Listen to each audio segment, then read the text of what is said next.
Shalom, jumpa lagi di channel video Bu Eli. Bapak Ibu guru hebat, salam dan bahagia ya. Bapak Ibu guru hebat, kali ini Bu Eli akan berbagi pada seri video deep learning atau pembelajaran mendalam ya.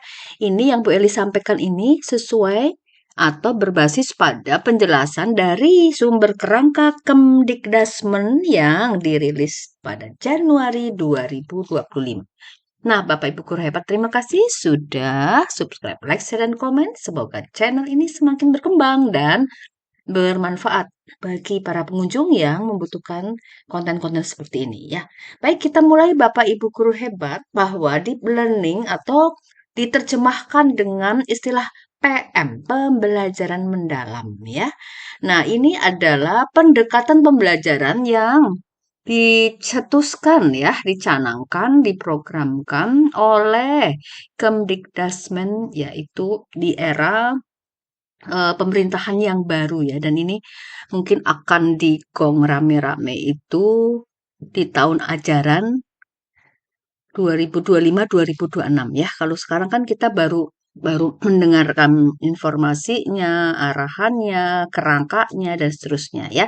Nah, Bapak Ibu guru hebat sebagai guru, sebagai praktisi pendidikan ya, kepala sekolah, pengawas sekolah dan seterusnya atau apapun istilahnya sekarang ya, kita perlu update ya, kita perlu memahami, mencari informasi sebanyak-banyaknya terhadap perubahan atau lebih kepada penguatan pembelajaran yang baru ya, yang berubah apa di sekitar kita, lalu hal apa yang harus kita siapkan supaya kita sebagai praktisi pendidikan ini bisa menerapkan di kelas sesuai dengan tujuan yang diharapkan dari eh, yang disampaikan dari Kemdikdasmen ya. Baik Bapak Ibu guru hebat, pada video kali ini Bu Eli akan belajar akan berbagi tentang aspek pengalaman belajar yang menggunakan taksonomi ya. Jadi nanti ada bahasan taksonomi Solo, apa itu? Singkatan dari apa ini? SOLO Solo vs taksonomi Bloom ya, pada pembelajaran mendalam atau deep learning. Nah, di sini nanti Mbak Eni langsung akan memberikan contoh TP-nya, tujuan pembelajarannya ya. Dari CP-nya, kemudian nanti ada TP-nya ya. Nah, seperti itu ya. Jadi sampai di TP. Nanti setelah TP baru video berikutnya kita bahas contoh RPP-nya. Nah, Bapak Ibu guru hebat, sekali lagi yang Mbak Eli sampaikan adalah berbasis pada kerangka Kemdikdasmen Januari 2025 ya. Jadi apa itu? Pengalaman belajar ya yang nanti kita menggunakan taksonomi Solo vs Bloom ya, yang sesuai tepat saat kita menggunakan pendekatan pembelajaran deep learning atau pembelajaran mendalam. Nah, Bapak Ibu guru hebat, buku yang dianjurkan ya, ada beberapa buku tentang deep learning, tapi ini eh, Michael Fullan ya, ini yang penulisnya Michael Fullan dan kawan-kawan ya, ini adalah buku yang cukup dirujuk ya untuk dibaca pertama kali ya, jika Bapak Ibu memilikinya ya. Ini dari sini, dari buku ini. Nah, pembelajaran mendalam istilah yang disampaikan oleh Kementerian Pendidikan Dasar dan Menengah Republik Indonesia. Jadi kementerian sekarang, Kementerian Pendidikan itu namanya tidak Kemdikbudristek lagi ya, tapi sudah dipisah ya menjadi Kementerian Pendidikan Dasar dan Menengah Republik Indonesia atau Kemdikdasmen. Jadi kalau dasar dan menengah itu berarti ya mulai dari SD, SMP, SMA ya, SMK begitu, dan PAUD juga ya, termasuk dasar ya. Nah, Bapak Ibu guru hebat, pembelajaran mendalam pada bahasan transformasi pembelajaran menuju pendidikan bermutu untuk semua. Jadi ini tujuan besarnya ya, pendidikan bermutu melalui pembelajaran-pembelajaran yang lebih berkualitas di dalam kelas masing-masing ya. Terjadi transformasi pembelajaran di sini. Ini ya, file ini dari sini dan ini File ini ada tertulis di Januari 2025. Nah, apa pembelajaran mendalam? Kalau kita pelajari istilahnya ya Bapak Ibu Guru hebat ya, bahwa eh, mendalam berarti lawan kata mendalam, mendalam berarti dalam ya. Mendalam, semakin lama semakin dalam, dalam, dalam ya. Nah, itu lawan katanya adalah permukaan atau surface learning. Jadi kalau Bu El gambarkan surface learning itu mungkin ya sebagian besar kita secara tidak sadar melakukan surface learning ya. Contohnya kita mengejar materi. Satu buku harus habis ya, satu semester harus habis. Karena saking banyaknya, kemudian waktunya juga singkat, akhirnya kita hanya mengambil permukaan-permukaannya aja ya. Mengambil luar-luarnya saja ya, mungkin pengertiannya, kemudian diberi contoh sedikit dan seterusnya. Jadi tidak sampai dikupas, sampai pembelajaran itu dirasakan benar-benar secara kontekstual dan bermakna ya. Jadi ini surface learning. Ya karena tadi ya kita sepertinya diberi tekanan harus menghabiskan materi ya, menghabiskan materi mas yang ada di buku tersebut atau yang ada di silabus dan seterusnya.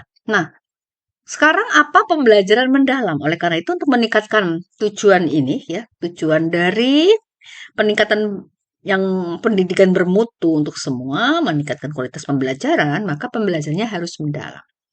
Definisinya adalah yang ditulis oleh Puskurjar pada file ini ya, Kemdikdasmen, adalah merupakan pendekatan yang memuliakan dengan menekankan pada penciptaan suasana belajar ya. Jadi ini ada kondisi yang perlu ada saat kita melakukan pendekatan pembelajaran deep learning atau pembelajaran mendalam, yaitu suasana belajarnya diciptakan. Proses pembelajaran yang berkesadaran. Jadi suasana belajarnya, proses pembelajarannya itu berkesadaran atau istilahnya dalam istilah Michael Fullan itu mindful. Ya, mindful itu kan sadar ya. Lalu bermakna, meaningful dan gembira, menggembirakan, joyful. Mindful, meaningful, joyful, MMJ ya. Melalui apa? Melalui olah pikir. Jadi ada kognitifnya, intelektual. Kemudian olah hati, ada etikanya. Melalui olah rasa. Nah, olah rasa berarti artnya, seninya, estetikanya ya. Dan olahraga, kinestetiknya, fisiknya ya. Dan ini secara holistik dan terpadu. Jadi kalau kita ambil kata kunci di sini berarti pembelajaran mendalam itu adalah pembelajaran yang diupayakan ya. Pendekatan pembelajaran yang kita upayakan, yang guru upayakan supaya guru itu bisa menciptakan dua keadaan yaitu suasana belajar dan proses belajarnya. Suasana belajarnya menyenangkan, kemudian proses belajarnya itu berkesadaran ya. Proses pembelajaran yang murid-murid itu benar-benar menyadari uh, tujuan pembelajarannya, makna belajarnya, manfaat belajarnya gitu. Mengapa belajar A, mengapa belajar B ya, apa prospeknya ke depan. Nah, itu sampai ke arah itu baru disebut berkesadaran. Lalu bermakna, meaningful ya. Jadi pembelajaran yang mereka tahu bahwa itu benar-benar bermanfaat secara kontekstual. Tentu guru perlu menyajikan secara kontekstual. Kita membuka mindset murid agar mereka benar-benar tahu ya. Ada hal-hal yang terjadi di sekitarnya dalam kehidupan sehari-hari yang ternyata hal itu adalah aplikasi penerapan dari materi-materi, konsep-konsep materi yang sedang dipelajari, ya bermakna, meaningful, kontekstual. Jadi tahu kegunaannya apa, bisa diterapkan, bisa dikembangkan, ya. Nah, itu artinya bermakna. Lalu mengembirakan, joyful ini berbicara tentang suasana. Suasana belajarnya itu tidak tegang, tidak takut, tidak kaku, kaku ya, tapi berjalan santai, muridnya enjoy ya, enjoy joyful ya, artinya gembira di sini adalah gembira di dalam melakukan proses pembelajaran yang bermakna tadi. Jadi gembiranya bukan sekedar gembira misalnya oke, bermain game, tidak salah ya. Bermain game, ice breaking itu tidak salah. Cuma di dalam main gamenya, ice breakingnya itu harus menurut Bu Eli itu harus relate gitu dengan konten yang sedang dipelajari. Contohnya Bu Eli pernah bermain game yaitu pada bahasan mengenal unsur ya. Jadi kita mengingatkan kembali murid itu terhadap unsur-unsur kimia ya, seperti apa ya. Jadi di sana ada kuis-kuis singkat, kuis kecil tetapi sifatnya seperti game yang asik ya. Tetapi konten dari permainan itu harus relate begitu ya dengan konten materi yang dipelajari murid. Jadi joyful di sini adalah menggembirakan tetapi bermakna ya Bapak Ibu ya. Jadi seperti tadi contohnya ya. Murid mengingat misalnya tadi ya nama-nama unsur dengan guru memberikan kartu yang tulisannya adalah lambang unsur kimia, kemudian murid menuliskan menuliskan kemudian bukan menebak ya, menjawab secara lisan. C karbon ya, Na natrium, S sulfur ya, F fluor dan seterusnya. Jadi ya, itu mereka rememorize ya, mengingat kembali, recalling, mengingat kembali apa yang sudah dipelajari. Misalnya kalau belajar hidrolisis garam juga bisa menggunakan kartu seperti itu yang dibuat seperti game yang bermakna ya. Sekali lagi joyful tapi bermakna ya. Misalnya kartu garam netral, garam asam, garam basa ya, seperti itu ya Bapak Ibu guru. Baik, sekarang kita ke kerangka kerja pembelajaran mendalam. Jadi ini adalah naskah akademik yang ditulis oleh Kemdikdasmen, yang disampaikan oleh Kemdikdasmen ya. Nah, kita lihat kerangkanya ya, mulai dari luar sampai ke dalam. Kalau kita lihat pembelajaran mendalam atau deep learning ini, nanti akan menjawab tujuan besar yaitu 8 profil lulusan ya. 8 profil lulusan ini yang areanya putih ya. Jadi ini 8 profil lulusan sudah Bu Eli bahas pada video sebelumnya ya. Yaitu bahwa kalau di profil pelajar Pancasila itu ada 5 dimensi. Nah, di 6 dimensi ya. Tapi di 8 profil lulusan ini ada tambahan 2 dimensi lagi, yaitu dimensi kesehatan dan dimensi komunikasi ya. Jadi sebenarnya dari 6 profil pelajar Pancasila itu diperkuat, diimprove ya, dibuat lebih misalnya gini, kebutuhan murid itu sekarang apa? Tidak hanya 6 dimensi itu, tetapi ada dimensi kesehatan yang perlu menjadi tujuan ya, kesehatan fisik, mental, kesehatan jiwa ya, kesehatan jiwa dan kesehatan fisik itu juga harus seimbang di sana.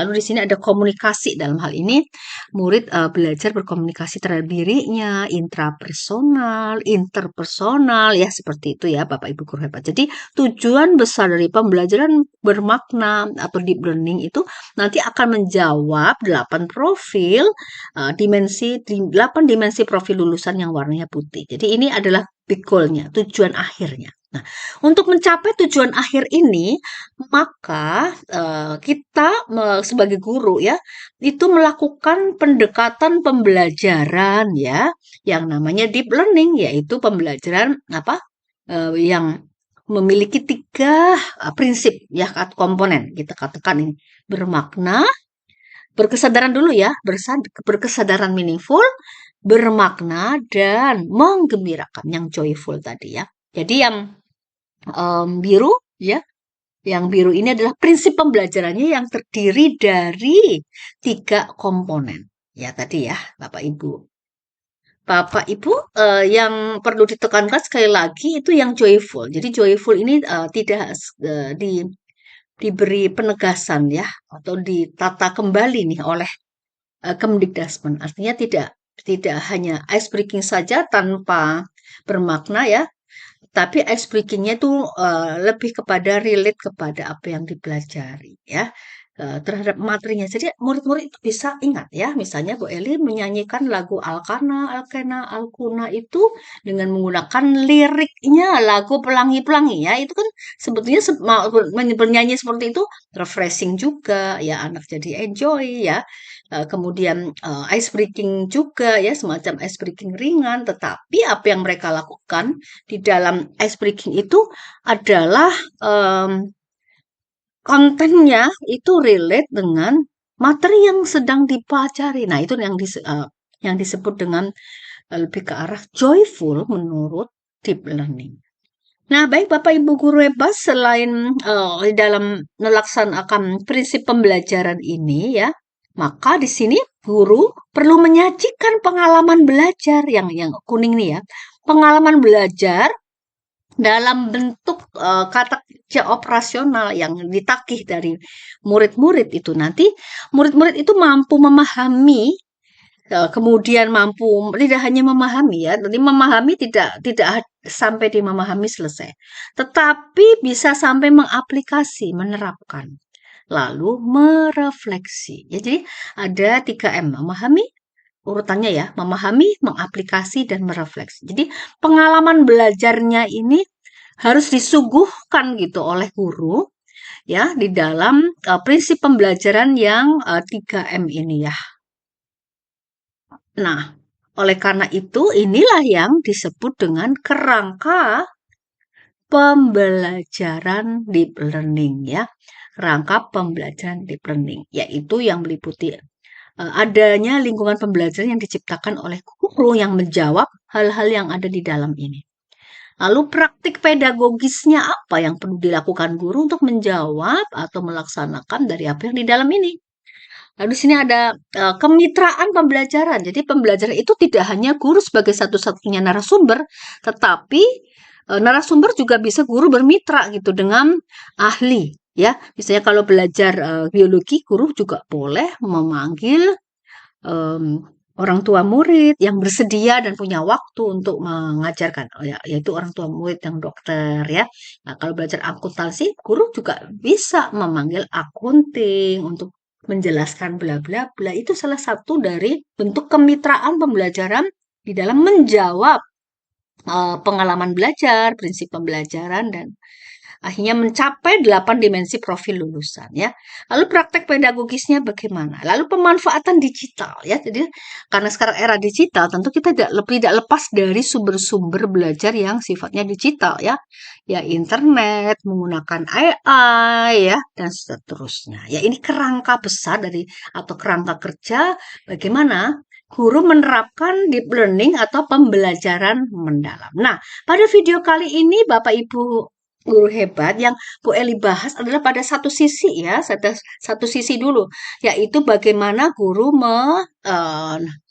menyuguhkan pengalaman belajar pada murid yang nanti tagihannya adalah murid itu maksudnya murid itu capaiannya adalah bisa memahami, mengaplikasi, dan merefleksi ya, memahami, mengaplikasi, dan merefleksi ya. Artinya guru perlu membuat sebuah tujuan pembelajaran yang menggunakan kata kerja operasional yang bisa kita pilih dari taksonomi belum, tapi ada satu lagi taksonomi yang mau kita bandingkan ya pada PM ini, pembelajaran mendalam ini, yaitu namanya taksonomi Solo. Apa itu ya? Nah, ini sekali lagi ya Bu Eli jelaskan. Untuk pengalaman belajarnya adalah ketika murid mengawali dengan memahami. Jadi pada memahami ini adalah murid itu belajar pengetahuan esensial. Materi esensial di dalam misalnya bab 1. Bab 1 itu ada materi banyak sekali ya. Nah, esensialnya apa? Itu guru bisa memilih. Kemudian pengetahuan aplikatif ya, aplikatif. Yang aplikatifnya apa? Lalu pengetahuan nilai dan karakter. Jadi memahami ini ya. Nilai dan karakternya apa? Nah, karakter apa yang mau dituju ya setelah murid mempelajari hal itu. Kemudian nilai-nilai apa? Pengetahuan nilai apa yang mau dituju ya. Nah, lalu aplikasi ini adalah ini yang disebut dengan extending knowledge. Ini pendalaman pengetahuan. Setelah memahami materi esensialnya ya, kemudian tahu aplikasinya seperti ini ya. Misalnya kalau kita belajar asam basa nih ya, maka aplikasinya untuk apa? Untuk ya mengetahui pH tanah misalnya.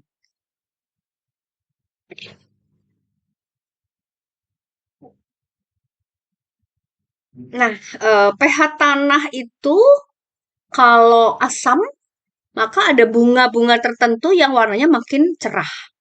Tapi kalau pH tanahnya itu basa, maka ada bunga-bunga tertentu yang bunganya menjadi warnanya lebih ke arah ke biru, ungu, ke warna gelap. Jadi ini aplikasi ya.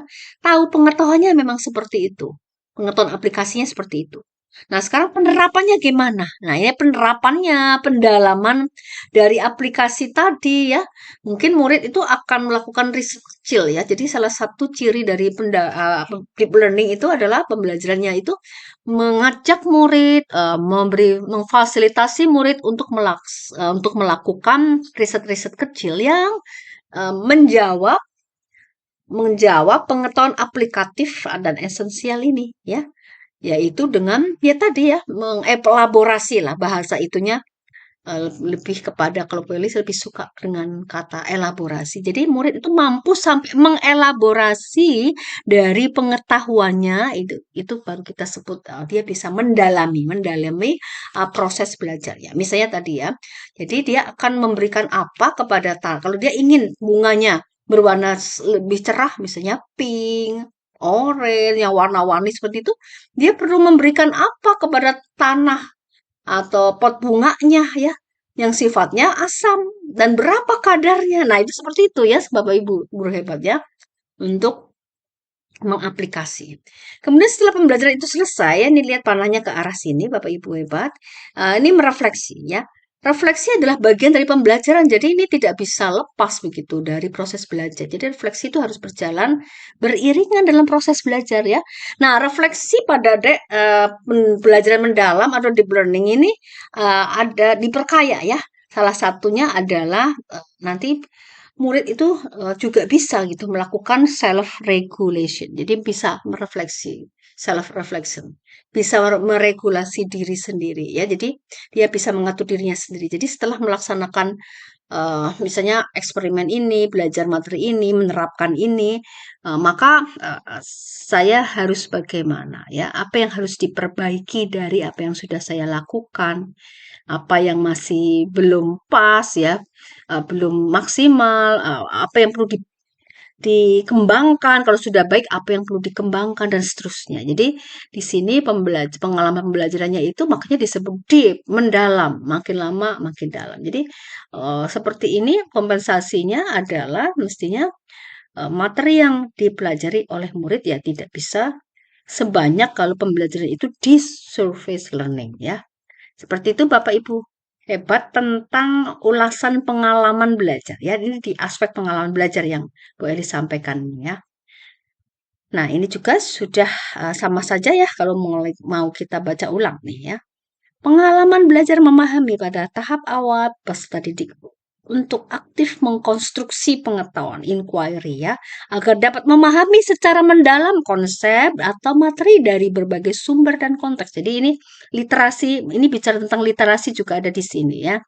Jadi memahami pengetahuan konsep awal ini fase ini terdiri dari pengetahuan esensial, sudah tadi ya, lalu aplikatif dan pengetahuan nilai dan karakter ya. Jadi karakter apa sih yang mau dicapai ya pada saat murid itu apa menggali sendiri pengetahuan secara mendalam ya. Apakah di sana karakter kemandirian ya, karakter apa gotong royong dan seterusnya dan seterusnya ya. Lalu mengaplikasi pengalaman belajar yang menunjukkan aktivitas peserta didik mengaplikasi pengetahuan dalam kehidupan secara kontekstual. Jadi bicara kontekstual seperti yang tadi Bu Eli sudah sampaikan itu ya. Nah, tadi yang ingin bunganya lebih berwarna cerah, maka murid menambahkan apa di sana ya dan seterusnya ya. Nah, ini sifatnya kata kuncinya harus kontekstual ya. membuat sebuah praktikum, eksperimen atau percobaan yang sederhana ya, mini eksperimen saja, tetapi kontekstual, dekat dengan kehidupan murid-murid. Jadi tentunya di setiap sekolah ini berbeda. Jadi kalau sekolah itu ada di area pantai ya, di hutan mangrove, nah di situ aja kita menggunakan vegetasi atau apapun ya yang ada di sana. Ekosistem mangrove itu apa saja yang bisa digali di sana ya. Lalu kalau misalnya sekolah itu ada di area perkebunan sawit, apa saja yang bisa digali di area perkebunan sawit dihubungkan dengan materi yang sedang dipelajari ya, itu namanya kontekstual.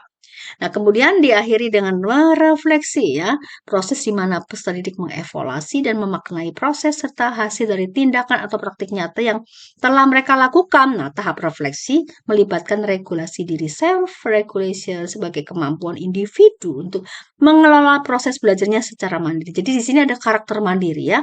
Jadi murid itu setelah melakukan satu rangkaian proses pembelajaran, memahami, mengaplikasi, maka mampu membuat perencanaan perbaikan atau perencanaan pengembangan dari apa yang sudah dilakukan. Lalu melaksanakan, kemudian mengawasi dirinya sendiri apakah betul-betul sudah dilaksanakan. Kalau sudah dilaksanakan berapa persen selesainya, jadi namanya self regulasi ya. Nah, lalu mengevaluasi terhadap cara belajar mereka sendiri. Jadi ini sudah, kalau Bu Eli berpikir, kayaknya ini sudah lebih ke arah pembelajaran orang dewasa ya. Jadi meskipun anak-anak ya, pedagogi ya, bukan andragogi ya, tetapi ini sudah melatih mereka sudah seperti pembelajaran dewasa, artinya mereka bisa meregulasi dirinya sendiri. Jadi menjawab 8 salah satu dari 8 dimensi profil lulusan itu adalah kemandirian. Jadi mandiri di dalam merancang proses belajarnya sendiri, menyelesaikan proses belajarnya, memperbaiki proses belajarnya, dan seterusnya. Ini ya, Bapak Ibu guru hebat, lihat mana kemandirian. Nah, di sini kemandirian sebagai tujuan besar dari proses pendidikan di instansi yang sudah peserta didik jalani. Nah, sekarang Bu Eli akan bahas terkait dengan pengalaman pembelajaran tadi ya, Bapak Ibu hebatnya. Di dalam menyajikan pengalaman belajar yang peserta didik itu nanti bisa memahami, kemudian mengaplikasi dan merefleksi, maka guru perlu membuat tujuan pembelajaran. Nah, sebelum membuat tujuan pembelajaran ya, maka guru perlu memilih kata kerja operasional. Kenapa? Karena kata kerja operasional ini tagihannya yang menunjukkan aktivitas kegiatan belajarnya itu apa ya. Nah, di dalam deep learning itu kita diperkenalkan ya istilah the Solo taxonomy. Jadi waktu Bu Eli membaca pertama ini, Solo itu apa ya? Solo apakah tunggal gitu ya? Ternyata Solo itu singkatan ya Bapak Ibu hebat ya. Singkatannya S-nya structure, kemudian O-nya observe ya, structure of observe, L itu learning, dan O-nya satu lagi outcomes ya. Jadi structure of observe learning outcomes. Jadi karena ada structure berarti taksonomi ini berstruktur begitu ya. Taksonomi kan berisi kata kerja operasional. Kata kerja operasional itu harus muncul pada tujuan pembelajaran ya. Nah, Bapak Ibu hebat bahwa the Solo taksonomi ini yang namanya taksonomi yang mengandung tujuan pembelajaran ya. Jadi tujuan pembelajaran itu kata kerja operasional itu maksudnya ya, itu adalah menggambarkan kompetensi. Nah, di dalam Solo taksonomi kompetensinya itu ada grade-nya, ada level-levelnya. Kita baca dari awal ya. Pre-structural. Ini berarti inkompeten, jadi belum berkompeten. Kenapa ya? Dari sini ada fail gagal, incompetence, miss point. Jadi ada poin-poin kunci yang di sana nggak dapat, muridnya nggak belajar, nggak bisa mempelajari itu, nggak dapat gitu di situ. Jadi tujuan belajarnya tidak dapat gitu ya. Kemudian uninstructional ya, itu one relevance aspect ya. Di sini adalah kompetensinya adalah identify, name, follow simple, procedure. Jadi kata kerjanya murid di sini aktivitasnya adalah mengidentifikasi, memberi nama, menamai, follow simple procedure. Jadi murid ini mengikuti prosedur yang simple ya, prosedurnya sudah ada, kemudian diikuti ya. Jadi di sini tidak tidak unstructural ya. Jadi hanya ada satu aspek yang relevan ya. Jadi belum terstruktur ya. Kemudian maju lagi ya, naik lagi. Di sini kata kerjanya sudah di-combine, describe, enumerate ya, perform serial skills ya, kemudian list ya. Jadi aktivitasnya murid bisa menggabungkan, mengcombine ya, menggabungkan dari A kalau ke B A ke B gimana, setengah A tambah 3/4 B gimana, kalau 1:1 berapa, 2/3, 2A 3B gimana. Jadi dia bisa mengcombine. Kemudian describe, describe itu menjelaskan ya, menjelaskan dengan secara deskriptif ya, secara detail begitu ya. Nah, seperti itu. List ini membuat daftar ya dari sebuah apa misalnya di sana ada teks ya, kemudian ada tabel, ada diagram. Nah, di sana murid bisa mendaftar. Nah, di sini sudah masuk ke um, several relevance independence aspect. Jadi multi-structural. Jadi strukturalnya itu sudah banyak nih, sudah ada combine, describe, enumerate, perform, serial skill, bisa mendemonstrasikan skill-skill yang serial ya, berseri. Skill-skill yang berseri artinya habis skill A, kemudian skill B, skill C. Misalnya di dalam mengepek barang ya, mengepek barang itu berarti seri pertama skill apa ya. Jadi skill di dalam memilih volume packagingnya ya, kotaknya dipilih ya, yang sesuai dengan barang yang mau dimasukkan kotak itu ya. Nah, kemudian skill berikutnya tekan karena berseri ya, maka bisa membungkus misalnya ya, membungkus dengan rapi dan seterusnya ya. Skill berikutnya ya bisa apa misalnya dalam mengepek barang kan ya, kemudian menuliskan kepada, kemudian pengirimnya siapa ya, seperti itu. Jadi benar-benar itu berseri. Jadi ini murid itu bisa mendemokan itu, memperform itu ya. Baik, sekarang kita ke sini relasional ya. Integrated into structure. Jadi ada integrasi di sini. Jadi kita lihat ini KKU-nya sudah mulai banyak ya, mulai dari analisis, apply, mengaplikasikan, membuktikan, membandingkan, membuat ini kontrasnya dengan apa ya, mengkritisasi ya. Tapi yang positif kemudian explain causes, jadi menjelaskan kenapa ini ada apa di balik yang sedang terjadi ini ya, ada apa di balik kasus ini ya, merelate jadi mengrelatekan. Jadi kalau seperti ini hubungannya kemana gitu, yang sesuai kemana, justify ya, justify ini menjustice atau memutuskan, membuat sebuah keputusan yang berdasarkan alasan-alasan yang sudah ada sebelumnya ya, atau yang dibentuk oleh membuat kesimpulan yang berdasarkan pada hal-hal fakta yang sedang terjadi misalnya seperti itu. Nah, karena ada banyak seperti ini kita sudah bicara ini terintegrasi strukturnya satu sama lain ya.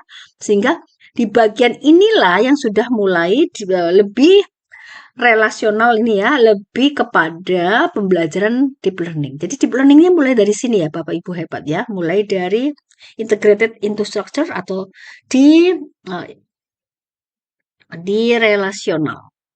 Nah, sekarang extended abstract ya. Di sini kita lihat bahwa ada kata kerja operasional yang tinggi ya. Tingkatannya create, menciptakan, membuat, formulate, membuat formulasi, memformulasikan. Jadi menciptakan formula, generate. Jadi mengeneralisasi, mengambil kesimpulan secara general berdasarkan kasus-kasus kecil yang sudah diselidiki. Lalu hipotesis, menghipotesis berdasarkan saya menghipotesis seperti ini. Lalu mau dibuktikan lewat eksperimen, terbukti tidak hipotesisnya. Jadi menghipotesis itu termasuk keterampilan berpikir tinggi ya. Lalu merefleksi. Karena di refleksi itu ada tadi ya, bisa merefleksi itu nanti ujungnya itu kan akan mengevaluasi diri sendiri, melakukan perbaikan atau bahkan pengembangan ya.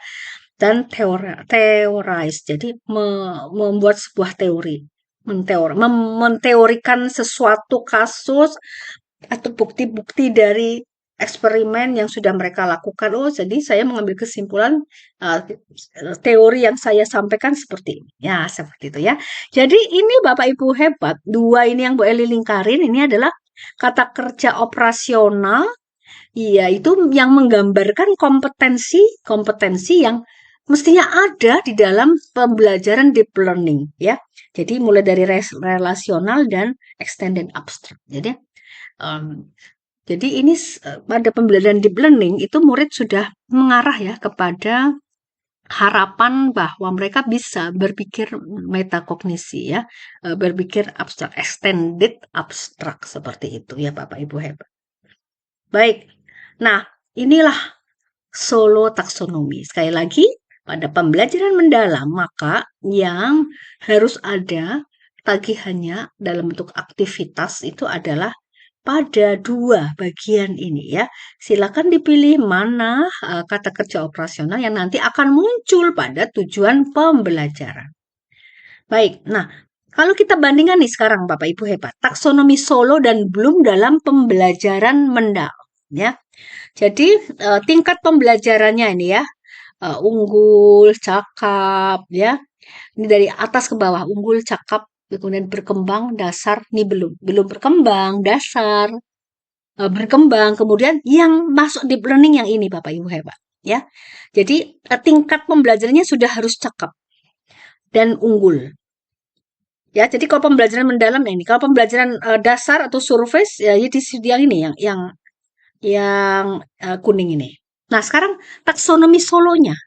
Yang tadi yang Bu Eli sampaikan, yaitu pada tingkatan relasional dan berpikir abstrak. Jadi relasional itu untuk tingkat cakap, sudah abstrak yang mendalam itu sudah unggul ya. Nah, seperti ini.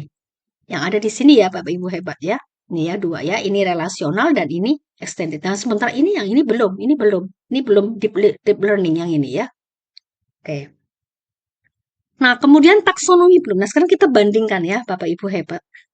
Untuk taksonomi belum, Bapak Ibu hebat tentu sudah memahami bahwa ada lots, ada hots. Nah, di dalam lots itu kan dimulai dari C1, C2, ya, C3. Jadi mulai dari memorizing, mengingat, memahami, ya, itu lots. Nah, jadi di belumnya itu lots untuk yang bukan pembelajaran mendalam alias bukan deep learning.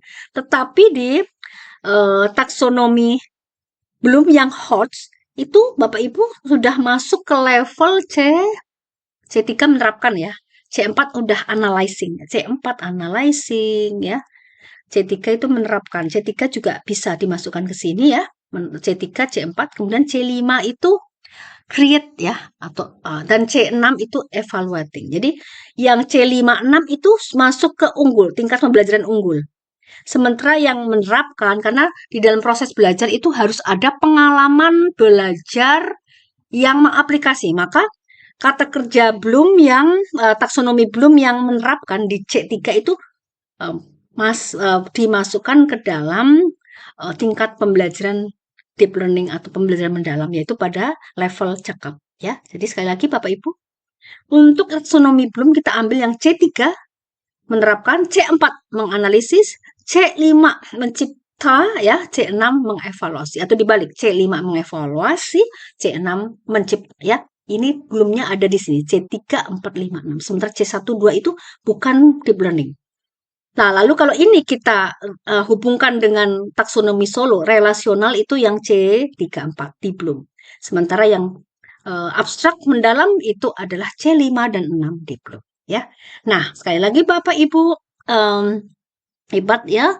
Pengalaman belajar yang disuguhkan di dalam deep learning itu adalah pada konteks tidak hanya memahami, meskipun semua berangkat dari memahami. Ya kan nggak mungkin ujuk-ujuk langsung menerapkan ya. Apa konsep teori apa di balik menerapkan itu tetap harus berangkatnya dari sana ya. Maka tetap cuma di dalam deep learning itu nggak berhenti sampai di sini. Jadi kita tidak bisa lagi ya hanya batasan drill soal. Kalau drill soal itu ya mungkin dengan tujuan ya misalnya untuk memenuhi kompetisi, mengikuti lomba, misalnya lomba OSN, oke, itu drill soal ya. Jadi di dalam kelas tidak seperti itu. Selain memahami, maka dilanjutkan mengaplikasi ya dari knowledge aplikasi tadi ya. Kemudian direfleksi, merefleksi ya. Jadi mengaplikasi, merefleksi itu adalah uh, kuncinya dari ciri-ciri pengalaman belajar yang muncul pada pembelajaran mendalam. Nah, seperti itu ya. Nah, sekarang kalau kita lihat ke deskripsi ya. Deskripsi dari sepanjang ini ya Bapak Ibu hebat itu ya. Jadi kalau pada level cakap itu berarti murid di sini tuh sudah belajar ide A, ide B, ide C. Itu bisa mereka hubungkan. Itu menghubungkan ide. Kemudian lalu untuk yang memperluas, mengimprove ya, kemudian mengembangkan, mengelaborasi ya bahasa yang kalimat yang boleh lebih pas ini mengelaborasi, menerapkan ide itu berarti sudah di level unggul ya. Seperti itu ya. Jadi kalau kita bandingkan ke yang bawah itu jauh banget ya Bapak Ibu. Jadi antara deep learning, surface learning itu uh, sebatas mengingat kembali, pembelajarannya hanya menghafal, kemudian murid-murid oke mencetuskan ide, mereka punya banyak ide, tapi tidak mengeksekusi ide ya. Ide itu akan bermanfaat kalau dieksekusi. Jadi tidak hanya saya punya ide A, B, C, D, sudah selesai. Kamu idenya apa? Kelompok ini idenya apa? Idenya apa? Selesai. Ide itu tidak dieksekusi, maka itu bukan pembelajaran mendalam. Ya, demikian ya Bapak Ibu hebat yang bisa Bu Eli sampaikan untuk perbedaan taksonomi Solo dan Bloom. Jadi kedua taksonomi ini saling melengkapi. Ada tambahan taksonomi Solo pada saat kita akan memilih kata kerja operasional dalam tujuan pembelajaran. Karena kata kerja operasional itu adalah menunjukkan kompetensi yang akan dicapai oleh peserta didik setelah mereka melalui proses pembelajaran. Nah, sekarang kita bicara kompetensi ya, Bapak Ibu hebat. Jadi kompetensi murid dalam deep learning itu untuk menjawab nih ya 8 dimensi profil lulusan menurut Kemdikbudrismen itu ada singkatannya 6C. Jadi C pertama, C karakter. Ini dalam bahasa Inggris. Jadi kita pakai Inggrisnya karakter. Mengembangkan tanggung jawab, empati, integritas ya. Citizenship, kewarganegaraan global ya. Isu lokal, isu global, kolaborasi, bekerja sama untuk orang lain mencapai tujuan bersama dalam kerja kelompok, diskusi kelompok ya, praktikum berkelompok ya, communication, menyampaikan ide secara efektif ya dari hasil eksperimen mereka. Kemudian creativity ya, berpikir inovatif dan menciptakan solusi baru ya. Jadi ide itu dieksekusi ya dalam bentuk berpikir inovatif dan ada solusi baru. Kemudian critical thinking ya, berpikir kritis. Ini menganalisis informasi untuk membuat keputusan yang tepat. Nah, Bapak Ibu hebat, jadi 6C ini sebenarnya tidak asing bagi kita ya Bapak Ibu hebat. Karena kata-kata kunci ini sudah muncul sebenarnya di 8 dimensi profil lulusan. Dan sebelum 8 dimensi profil lulusan itu ada 6 dimensi profil pelajar Pancasila ya. Bukankah di sana di dimensi profil pelajar Pancasila itu ada berpikir kritis, ada kreativitas, ada kreatif ya, kemudian ada komunikasi, ini tambahnya di komunikasi, kemudian ada kolaborasi itu gotong royongnya ya, kemudian ada kewarganegaraan global, C karakter ya. Di sana tambahannya di sini adalah kesehatan ya. Jadi ini 6C ini juga merupakan kompetensi murid yang nanti diharapkan muncul begitu ya di dalam proses pembelajaran, pengalaman belajar yang disuguhkan oleh guru ya. Nah, ini global competencies for deep learning ya. Nih Bapak Ibu bisa baca banyak sumbernya. Nah, jadi kalau misalnya muncul apa itu 6C, 6C, 6C. Sebenarnya 6C itu adalah dikembangkan oleh Kemdikbudristek menjadi 8 dimensi profil lulusan. Jadi 8 dimensi profil lulusan ini adalah penguatan ya, mempertajam, memperkaya dari 6 dimensi profil belajar Pancasila ya.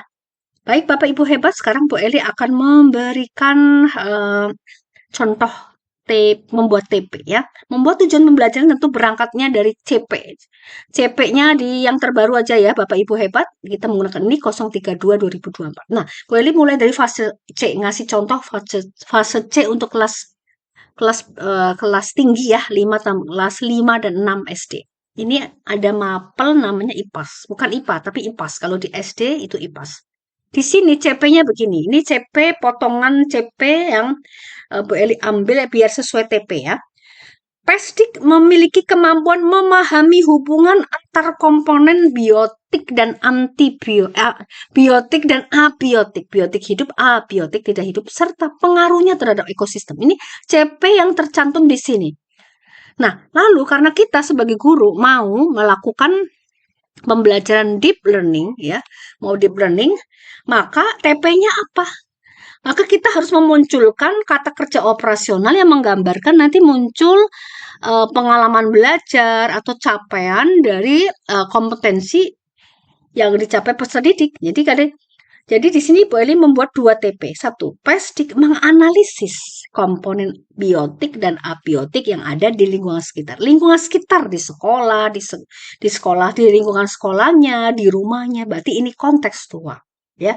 Nah, menganalisis ini belumnya ada di C4, ya C4 nih, ini belumnya. Sementara taksonomi solonya ya itu masuk di kategori relasional ya. Nah, seperti itu Bapak Ibu hebat ya. Jadi menganalisis melihat, mengamati melalui kegiatan pengamatan berkelompok ya. Di lingkungan sekitarnya komponen biotiknya ada apa? Misalnya kalau di sekolahnya itu di area pantai ya. Di sana ada mangrove ya. Ada hutan mangrove, ada ikan, ada udang. Kemudian komponen abiotiknya tentu ada air, ada rawa ya. Kemudian ada tanah yang sifatnya asam dan seterusnya dan seterusnya. Setelah dianalisis, lalu peserta didik ini membuktikan ya. Jadi di sini membuktikan juga merupakan HOTS ya di belumnya, dan juga merupakan taksonomi Solo yang relasional, membuktikan saling ketergantungan komponen biotik dan abiotik dalam ekosistem. Jadi kalau misalnya ikan apa ya, atau hewan apa, atau vegetasi apa yang mampu hidup di air payau ya, air di rawa, di hutan mangrove itu vegetasi apa? Berarti itu komponen biotiknya atau hewan apa. Lalu abiotiknya berarti kondisi air yang seperti ini. Ya, itu saling ketergantungannya tuh mereka buktikan seperti apa saling ketergantungannya melalui eksperimen dan seterusnya ya. Nah, dari 2 TP ini maka kompetensi yang diharapkan ya, kompetensi dari kata kerja operasional menganalisis, membuktikan, ini akan menggambarkan nanti kompetensi apa melalui analisis, melalui pembuktian. Maka kompetensi ya, jadi kompetensi ini Bapak Ibu bisa memilih dari sini, dari 8 dimensi profil lulusan yang dikembangkan dari 6C ini, dari 6C ini ya. Dan di dalam kompetensi ini 6C-nya ya, 8 dimensi profil lulusan ini ada critical thinking atau berpikir kritis. Maka kita tulis, oh kompetensinya adalah berpikir kritis ya. Seperti itu ya Bapak Ibu hebat. Nah, sekarang kita ke fase D, naik lagi. Ini SMP ya, kelas 1, 2, 3. Di CP 032-nya, Bu Eli ambil cuplikan peserta didik memiliki keteguhan dalam mengambil keputusan yang tepat untuk menghindari zat aditif yang membahayakan dirinya dan lingkungan. Jadi ada aditif, ada adiktif. Nah, kita ambil yang aditif saja ya. Nah, sekarang TP-nya dibuat ya. TP-nya adalah Bu Eli ambil 2 TP. Peserta didik menganalisis komponen zat aditif dalam berbagai makanan snack atau minuman di sekitar kantin, supermarket, warung. Jadi kalau namanya snack atau minuman ya, di sana ada komposisi. Nah, itu diajari, mereka disuruh melihat komposisinya mengandung apa, dicatat ya, mungkin dibuat tabel gitu ya. Lalu mana sih yang merupakan zat aditif ya? Tentu pada pengalaman belajar yang memahami itu sudah belajar dulu zat aditif itu apa saja, ada pewarna, ada pengawet, ada apa, pengembang di sana dan seterusnya ya. Lalu mereka pengalaman mengaplikasinya baru terjun ke lapangan kontekstual, yaitu pergi ke kantin, ke supermarket, ke warung dekat rumah. Ya mungkin ya memang membeli snack minuman ya, sambil mungkin apakah dimakan atau tidak begitu. Kemudian dibaca komposisinya lalu dibuat tabel ya. Nah, setelah itu peserta didik membuat kesimpulan keterkaitan zat aditif terhadap kesehatan. Jadi kesimpulan ini bisa sih ya. Ini Bu Eni tambahkan ya, membuat keputusan. Nah ya, jadi membuat keputusan itu bagian dari taksonomi Solo ya, buat kesimpulan dan membuat apa, keputusan. Artinya dengan mengetahui zat aditifnya ini, maka akhirnya gimana? Mengurangi jajan atau lebih berpikir kritis, lebih selektif di dalam memilih jajanan dan makanan dan minuman yang lebih sehat. Ya, ini sebetulnya regulasi diri nih Bapak Ibu hebat ya. Jadi peserta didik hanya dapat mengambil keputusan diri kepada dirinya sendiri ya terhadap apa yang sudah dipelajarinya ya. Jadi posisinya itu ada di sudah berpikir yang mendalam, sini ya. Nah, sini bisa merefleksi pengalaman belajarnya itu akhirnya dia merefleksi ya dengan cara ya tadi ya setelah menganalisis kemudian bahkan mengevaluasi oh ini baik ini kalau gitu ini kurang baik maka saya harus bagaimana ya seperti itu ya baik berkompetensinya adalah berpikir kritis cukup kita mengambil kompetensi satu atau dua saja. Nah, sekarang di jenjang SMA, fase F+, yaitu Bu Eli karena ngajar kimia, maka Bu Eli ambil contoh kimia. Di CP 032 2024, misalnya kita ambil spesdik memiliki kemampuan memahami konsep senyawa karbon, hidrokarbon, dan turunannya beserta pemanfaatannya dalam kehidupan sehari-hari ya. Jadi di CP itu ada kalimat ini. Lalu TP-nya apa ya? Kita mau apa ya? Karena ada pemahaman pengetahuannya mereka sudah belajar senyawa karbon ada alkana, alkena, alkuna ya sebagai hidrokarbon ya. Lalu turunannya itu ada alkohol, eter, aldehid, keton, asam karboksilat, ester, bensena dan seterusnya. Serta pemanfaatan dalam kehidupan sehari-hari ya. Karena ada dalam kehidupan sehari-hari ini penekanannya pada kontekstual ya. Maka TP-nya Bu Eli ambil satu TP ini misalnya pestik dapat ya mencipta ya. Artinya kita memilih kata kerja operasional yang sifatnya itu adalah kalau di Bloom itu di HOTS-nya. Nah, kalau di Solo, taksonomi Solo itu ada di relasional atau berpikir abstrak ya. Mencipta apa? Mencipta membuat biopolimer yaitu biopolimernya apa ya? Contohnya misalnya bioplastik dari limbah yang masih mengandung karbohidrat. Misalnya limbah kulit kentang ya, limbah kulit ubi dan seterusnya yang masih mengandung selulosa atau karbohidrat atau amilum itu bisa dibuat bioplastik. Bioplastik adalah aplikasi dari hidrokarbon. Hidrokarbon rantai panjang namanya polimer karena berasal dari bahan-bahan alam namanya biopolimer. Ya. Nah, seperti itu. Nah, Bapak Ibu hebat, akhirnya dengan mencipta ini Bapak Ibu mereka sudah bisa membuat lalu bisa ditambahkan misalnya peserta didik dapat membuat kesimpulan memutuskan bahwa dirinya misalnya nanti akan dengan adanya bioplastik yang mudah dibuktikan ya. Peserta didik dapat membuktikan bahwa bioplastik itu lebih mudah terdegradasi ya. Misalnya Di sini bisa ditambahkan ya, peserta didik membuktikan bioplastik yang dibuat dapat terdegradasi lebih cepat dari plastik eh, dari non bioplastik ya.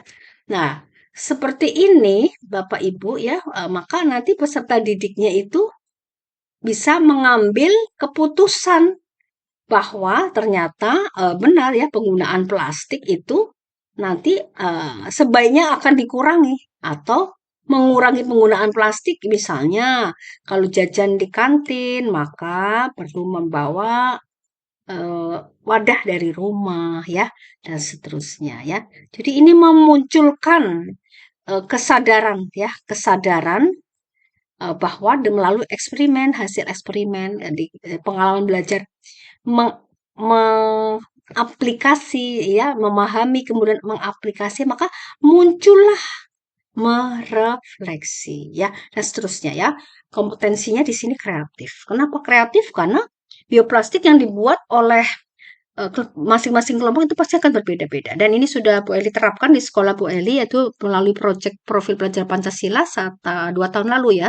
Itu mereka membuat bioplastik macam-macam ya, dari kulit durian, dari limbah ya, dari limbah kulit kentang, kulit ubi dan kulit nanas dan seterusnya. Itu bagus-bagus sekali dan berhasil dan bisa terbukti bahwa bisa terdegradasi. Ini sudah ada bukunya yang Bu Eli sempat tulis, sudah beredar ya di kalangan guru-guru kimia ya, khususnya pada pembuatan bioplastik ya. Seperti itu Bapak Ibu hebat yang bisa Bu Eli sampaikan. Jadi kesimpulannya adalah bagaimana guru bisa merancang pembelajaran ya dengan menentukan lebih dahulu tujuan pembelajaran apa yang tepat, yaitu dengan mengambil kata kerja operasional dari taksonomi Bloom, Horst, dan taksonomi Solo untuk level relasional dan abstrak tadi ya.